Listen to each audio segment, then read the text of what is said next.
салом дӯстон, идома медиҳем дарси навбати худро таҳлили саволҳо аз маркази милли тестӣ. Инҷо расидем ба саволи 95. Мувофиқати давраи инкишофи батнии кӯдак ва давнокии онро муайян кунед. Яъне ки баъди давраи ҷанинӣ кадом марҳилаҳоро аз сар мегузарад ва чӣ гуна аз чанд солагӣ то чанд солагӣ давом мекунад. Давраи боғчагӣ то мактабӣ, ширмакӣ, мактабӣ давраҳои инкишофиёбӣ баъди ҷанинӣ аст.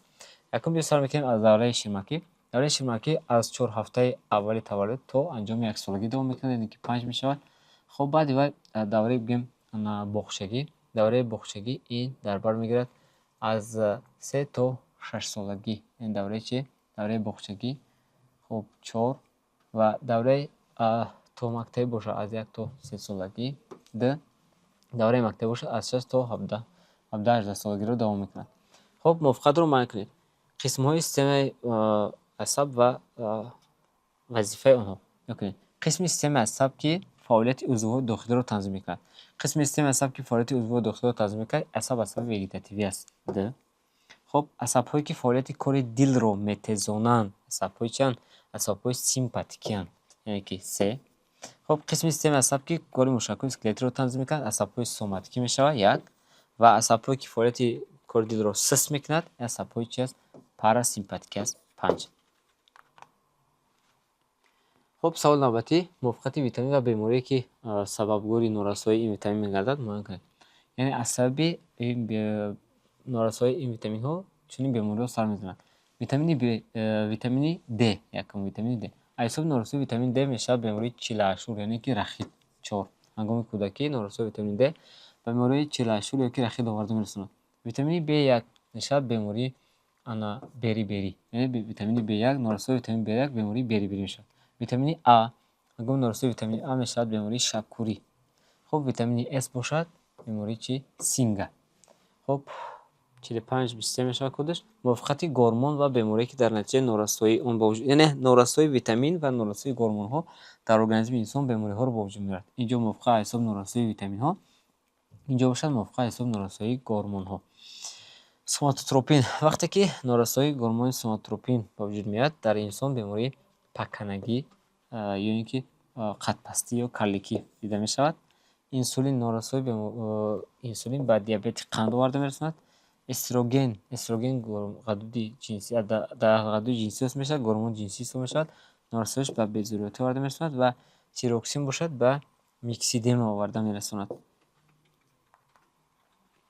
Саволи навбатӣ, ғадуди тарашҳои дохилии гормон. Хоб ғадуди болои гурда. Дар ғадуди болои гурда кадом гормон осо мешавад? Гормони норадреналин 2. Ғадуди зери меъда кадом гормон осо мешавад? Гормони инсулин 4. Хоб гипофиз. Дар гипофиз кадом гормон осо мешавад? Соматотропин 3. Ва назди сипаршақда кадом гормон осо мешавад? Парагормон ё паратиноид 1. Эстроген гормони ҷинсӣ гуфтем. Ғадуди тарашҳои дохилии гормони онро муайян кунед. ғадуди зери меъда. Дар ғадуди зери меъда осо мешавад чи? Инсулин. ғадуди сипаршақл. Дар ғадуди сипаршақл осо мешавад тироксин 4. ғадуди болои гурда адреналин осо мекунад 5 ва гипофиз бошад соматотропин осо мекунад 1. мувофиқатро муайян кунед. Узви инсон, системаи узвҳое ки ба ҳамон система и узв дохил мешавад. тухмдон ба кадом система дохил мешавад? Системаи узвҳои афзоиш, яъне ки 5. хоб мағзи сар ба системаи асаб 1. хирной бошад ба системаи нафаскашӣ 3. меъда дар системаи ҳозима 4. яъне код мешавад 5134. хоб системаи узвҳои одам узвҳо. ба системаи ҳозима дохил мешавад забон ва рӯдаи рост 5. ба системаи нафаскашӣ дохил мешавад трахея ва нӯи нафас 1. ба системаи гардиши хун дохил мешавад рагҳои варид ва мудак 2. ва системаи эндокринӣ бошад дохил мешавад ғадуди болои гурда ва эпифиз 4. кодаш мешавад 5124. ҳаромағз ва гирияҳои асаб. ҳаромағз ва гирияҳои асаб ба системаи асаб дохил мешавад. Системаи асаб ки дар инҷо нест. хоб саволи навбатӣ, системаи узвҳои одам узвҳо. ба системаи нафаскашӣ дохил мешавад шуш ва хирной. ба системаи эндокрин дохил мешавад ипофиз ва эпифиз. ба системаи асаб дохил мешавад мағзи сар ва торҳои асаб. ва гардиши хун бошад дохил мешавад дил ва шорак 5. мувофиқати узв ва системаи узвҳои бадани инсонро муайян кунед. мағзча ба системаи асаб дохил мешавад. 3 хирной боша ба системаи нафаскашӣ дохил мешавад. 4 аорта ба гардиши хун дохил мешавад. 1 ва ғадуди сипаршак бошад ба системаи эндокрин дохил мешавад. 2 кодиш мешавад 3412. Системаи ихроҷ гурда, рӯи пешобарор, масона дохил мешавад. хоб мегзарем ба саволҳои навбатӣ. паллаи қишлии нимкураи калон ва доираи ҳиссиёте ки дар он палла ҷо гирифтааст мувофиқат намоед. дар қисмати чакка ҷо гирифтааст сомеа, яъне шунавоӣ, гӯш ки дар ҳамин тараф ҷойгир аст. хоб фарқи сар. дар фарқи сар ҳассосияти пӯстии мушакӣ, яъне ломиса ҷойгир аст. пушти сар босира ҷойгир аст, яъне дар пушти сар вақте ки бисёр зарба меравад инсон кур мешавад, нобино мешавад. хоб пешонӣ, танзими ҳаракат дар пешонӣ ҷойгир аст. тафаккури абстрактӣ ин дар қисматҳои паллаи нимкураҳо ҷойгир наштааст. хоб саволи навбатӣ. мувофиқати беморӣ ва аломати онро маълум кунед. яъне дар инсон бемориҳо вуҷуд дорад. сар задани ин беморӣ кадом нишонаҳо дорад? хоб бемории зуком. бемории зуком ин зиёд хориҷшавии луъуби биниву чашм. ҷавоб мешавад 3. хоб зардпарвин. зардпарвин ин зард шудани ранги пӯсти бадан ва чашм. Не, ранги зарди пардаи чашм ва пӯст. хоб 5. табларза. табларза ин аъсоби ҳарорати баланди бадан. 4 ва кариес бошад, пӯстани бофтаи дандон. 2. камшавии миқдори гемоглобин анемия ба камхунӣ оварда мерасонад. хоб саволи навбатӣ. мувофиқати витамин ва беморие ки дар натиҷаи он пайдо мешавад муайян кунед. витамини А ретинол. витамини А ретинол ҳангоми норасоии витамини А бемории шабкурӣ мешавад, яъне ки Д калсиферол бемории чилашор рахит мешавад. хоб витамини С кислотаи аскорбинат агар норасоиш пайдо шавад ин мешавад синга 1 ва Б1 темин бошад беморӣ чӣ мешавад бериберӣ. саволи навбатии мо мувофиқати беморӣ ва барангезандаҳое ки аъсоби ин беморӣ ба вуҷуд меорад муайян кунед. яъне ин бемориҳоро кадом бактерия ё ин ки кадом вирус, кадом сотаниҳо ба вуҷуд меоранд. бемории домана. домана ин бемории бактериявӣ аст. аъсоби бактерия ба вуҷуд меояд. аспаргиллёз бемории вируси замбуруғӣ аст. узр аъсоби замбуруғ ба вуҷуд меояд. гепатит бемории вирусӣ аст. аъсоби вирус пайдо мешавад ва аскаридиоз кирми меъда инра гиҷаҳо ба вуҷуд меоранд, яъне ки намояндаи нематодҳо, типи лундакирмоҳо. содатариниҳо фарз кардем ки вараҷа ё ин ки дизентерия ё беҳисори хунин бемориҳоро ба вуҷуд меоранд. хоб инҷо расидем ба қисмати расмҳо. қисми мағзи сарро бо рақаме ки дар он тавсиф аст муайян кунед. қисмҳои мағзи сарро дар инҷа тавсиф мекунем. ин НКМС яъне нимкураҳои калони мағзи сар, аъсоби мағзи пешоста. НКМС нимкураҳои калони мағзи сар. хоб қисмати 2 бошад ин мағзи мобайнӣ. мағзи мобайнӣ. инҷа мағзи миёна. мағзи мобайнӣ ин рахтое ки ба пуррагӣ та онҷо намудага. ин мағзи мобайнӣ аст. 2 бошад мағзи миёна. 5 мағзча. хоб 3 мағзи дарозия ва 4 бошад чи пулак. ин мағзи дарозия, ин мағзча, ин бошад чи пулак. ана ки мебинем ки дар инҷа чиро мепурсааст. мағзча. мағзча дар рақами чанд будааст? мағзча дар рақами 5. 5 мемонем дар инҷа. хоб мағзи миёна. мағзи миёнамон дар рақами чанд буд? дар рақами 2. дар инҷа мемонем 2.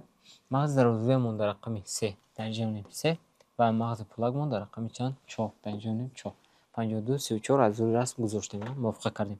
мувофиқати нимкураҳои калони мағзи сарро аз рӯи расм муайян кунед. хоб дар инҷо нимкураҳоро сӯзад. нимкураҳо аз 5 палла иборатанд. инҷа паллаи пушти сар, инҷа бошад паллаи фарқи сар, инҷа бошад ҷазира, инҷа бошад паллаи пешонӣ, инҷа бошад паллаи чакка. ана ки мебинем ки моро чиро пурсидааст? чакка дар рақами чанд? д мемонем. хоб паллаи пушти сар дар рақами 1 мемонем. фарқи сар дар рақами 5 мемонем ва пешонӣ бошад дар рақами чанд? 4 мемонем. кодиш мешавад 21 54. хоб мегзарем ба саволи навбатӣ. маркази ҳиссиёти ҳаракатро ки дар асл ишора шудааст, унҷо фақат қисматҳо буд, мо бояд паллаҳоро меёфтем. инҷа вазифаи ҳамон паллаҳо аст, марказҳои ҳамон паллаҳо аст. мо рӯи марказашон бояд муайян кунем. хоб бинед, ана инҷа чакка аст, чаккада сомия аст. инҷа бошад пушти сарда босира. جا انا فرق سر حساس پوست موشکی صورت پوست موشکی است. یا باشد پیشانی حرکت است. یا باشد چی است؟ اگر چک گفتیم جزیره است. جزیره است بسیارتر چی است؟ جزیره قشم.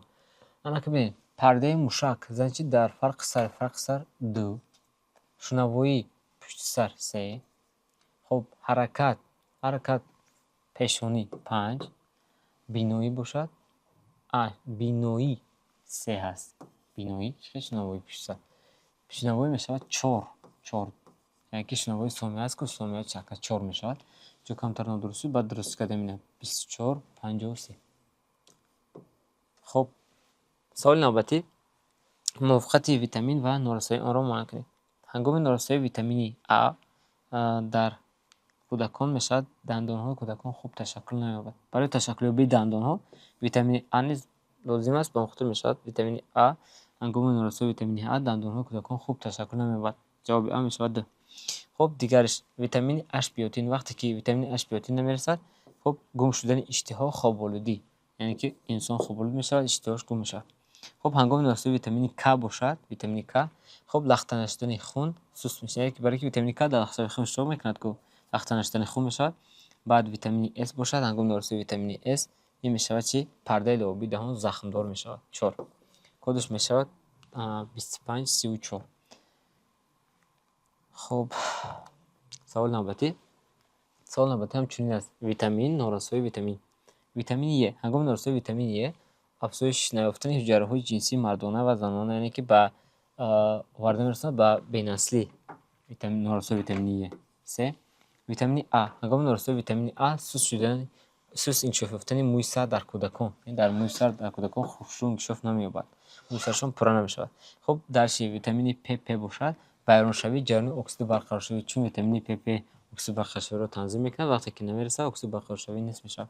ویتامین D باشه اگر خب کلانشوی سر و شکمی کودکان، یعنی که میشود بیماری چی؟ بیماری کلمه گفتیم بیماری چلاشور، بیماری رخیت. نشانه بیماری رخیت همین است، کلانشوی سر و شکمی کودکان. خب خونشوارشوی از میلک دندان‌های هنگام نارسایی ویتامین S است. میگذاریم به موافقه نوبتی. موافقه نوبتی هم چنین است. ویتامین و نارسایی ویتامین رو معاینه نمایید. ویتامین H. هنگام نارسایی ویتامین H خب بسته شدن اشتها خواب‌آلودی سر میزند.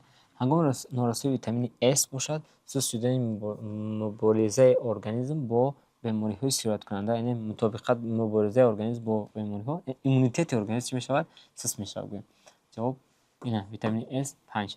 خب ویتامین D باشد دچار بیماری چلاشور گردن کودکان خیلی این معلوم است. خب ویتامین E باشد این میشود چی؟ آسیب دیدن موشک‌های کندالانگرخ اسکلتی، حساب موشک‌های کندالانگرخ اسکلتی حساب ویتامین E را آسیب می‌بینند. خب خوب تشکل یافتن دندان‌ها در کودکان گفتیم ویتامین نارسایی ویتامین A است. خب گذشتیم به سوال نوبتی. موافقت ساختار عضوی سیستم هاضمه و رقمی که در اساس شده است معاینه کنید. اضافه کرم شکل روده اپندیکس در رقم 5 تصویر شده است. 5 مونده. روده باریک در رقم 4 تصویر شده است. 4 مونده. معده ما در رقم 2 تصویر شده است. 2 مونده. تلخدان در جگر در رقم 3 تصویر شده است. 3 مونده. کدش میشه 54 23. اینجا مونده است یک غدودهای لعاب‌برای دهان، غدود لعابی نزدیک گوش و زیر جاغ زیر زبان، یعنی که 3 جفت غدودهای لعاب‌برای دهان در آنجا تصویر شده است. با رقم 1 غدودهای لعاب‌برای دهان. اینجا رسیدیم به فرجام درس امروزه. درس‌های نوبتی ما رو انتظار باشید.